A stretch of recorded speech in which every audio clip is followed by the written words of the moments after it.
Hi, my name is John Yost and I'm with Webex by Cisco, and what we're showing today is our new version 3 whiteboard engine.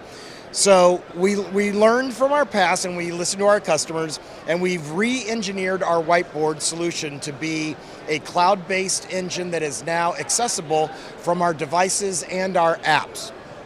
So some of the new things that we have implemented is we have image import, and then we can modify images.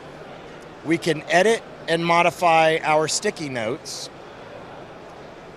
We have cool things like shape recognition when it works. And we have active pens now too. So this is on our new Board Pro platform.